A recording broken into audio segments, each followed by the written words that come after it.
Hello friends, welcome to my channel. இன்னைக்கு இந்த வீடியோல நம்ம என்ன பார்க்க போறோம் அப்படினா பீட்ரூட் capsicum pepper fry தான் பார்க்க போறோம். நான் இன்னைக்கு பீட்ரூட் கூட குடைமிளகாய் சேர்த்து பண்ண போறேன். எப்பவுமே ஒரே மாதிரி பீட்ரூட் பொரியல் பண்ணாம கொஞ்சம் வித்தியாசமா இந்த ரெசிபியை இதே மெத்தட்ல நீங்களும் ட்ரை பண்ணி பாருங்க. வாங்க இந்த பீட்ரூட் capsicum pepper fry எப்படி பண்றதுன்னு வீடியோல பார்க்கலாம். அதுக்கு நான் முதல்ல ஒரு pan எடுத்துக்கிறேன். 2 ஸ்பூன் அளவுக்கு எண்ணெய் ஊத்திக்கலாம். இப்போ எண்ணெய் நல்லா ஹீட் ஆயிடுச்சு. இதுல 1/2 ஸ்பூன் அளவுக்கு கடுகு ஆட் பண்றேன். 1/2 ஸ்பூன் அளவுக்கு உளுந்தம் பருப்பு ஆட் பண்ணிக்கலாம். ரெண்டும் நல்லா ஃப்ரை ஆனதுக்கு அப்புறமா நம்ம வெங்காயம் ஆட் பண்ணிக்கலாம். நான் இன்னைக்கு ஒரு பெரிய வெங்காயம் சின்ன பீஸா கட் பண்ணி ஆட் பண்றேன். கூடவே கொஞ்சமா கருவேப்பிலையும் ஆட் பண்ணிக்கங்க. இப்போ இதை லைட்டா ஃப்ரை பண்ணிக்கலாம். ரொம்ப நேரம் ஃப்ரை பண்ண வேண்டிய அவசியம் இல்லை, லைட்டா கலர் சேஞ்ச் ஆனா போதும். இப்போ இந்த அளவுக்கு ஃப்ரை ஆனதுக்கு அப்புறமா ஒரு 1/4 கிலோ அளவுக்கு பீட்ரூட் நான் கட் பண்ணி வச்சிருக்கேன், அதை ஆட் பண்றேன். பீட்ரூட்டை தோல் எல்லாத்தையும் உரிச்சிட்டு இந்த மாதிரி சின்ன பீஸா கட் பண்ணி ஆட் பண்ணிக்கங்க. இப்போ இதை லைட்டா மிக்ஸ் பண்ணிக்கலாம். 2 நிமிஷத்துக்கு மட்டும் லைட்டா ஃப்ரை பண்ணிக்கங்க.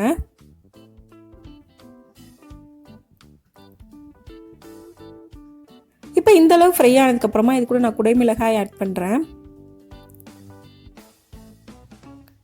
இப்போ இது நல்லா மிக்ஸ் பண்ணிக்கலாம்.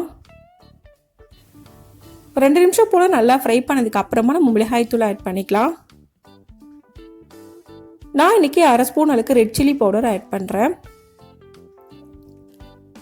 கூடவே தேவையான அளவுக்கு உப்பு அதையும் சேர்த்துக்கங்க. சேர்த்துட்டு நல்லா மிக்ஸ் பண்ணிக்கங்க. இப்போ இது நல்லா மிக்ஸ் ஆயிருச்சு. இப்போ இது கூட பீட்ரூட் குக் ஆகிறதுக்கு தேவையான அளவுக்கு தண்ணி ஊற்றிக்கலாம்.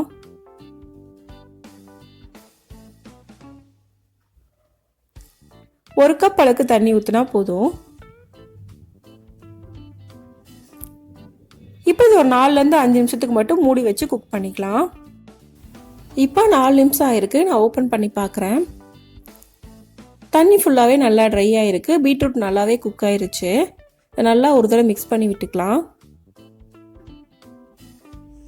இப்போ நல்லா மிக்ஸ் பண்ணியாச்சு. இப்போ இது கூட 1/2 ஸ்பூன் அளவுக்கு நான் மிளகுத்தூள் ஆட் பண்ணுறேன். மிளகுத்தூள் உங்கள் காரத்துக்கு ஏற்ற மாதிரி கூடவோ குறைச்சலோ நீங்கள் போட்டுக்கலாம்.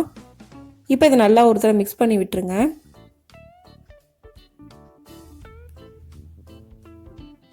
நல்லா மிக்ஸ் பண்ணதுக்கு அப்புறமா இதை மூடி போட்டு மூடி 1 நிமிஷம் மட்டும் சிம்ல வச்சு குக் பண்ணிக்கங்க.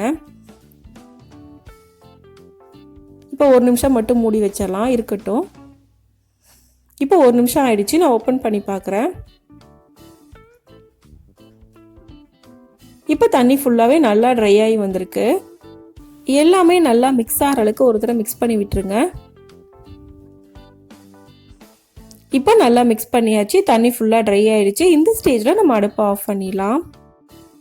இப்போ நமக்கு ரொம்பவே ஈஸியான ஹெல்த்தியான beetroot capsicum pepper fry ready ஆயிடுச்சு. இந்த ரெசிபியை இதே மெத்தடில் நீங்களும் செஞ்சு பாருங்கள். செய்கிறதும் ரொம்பவே ஈஸி, ரொம்பவே ஹெல்த்தியானது கூட. இந்த வீடியோ உங்களுக்கு பிடிச்சிருந்தா லைக் பண்ணுங்கள், ஷேர் பண்ணுங்கள், கமெண்ட் பண்ணுங்கள். மறக்காமல் சேனலை சப்ஸ்கிரைப் பண்ணுங்கள். தேங்க்ஸ் ஃபார் வாட்சிங்.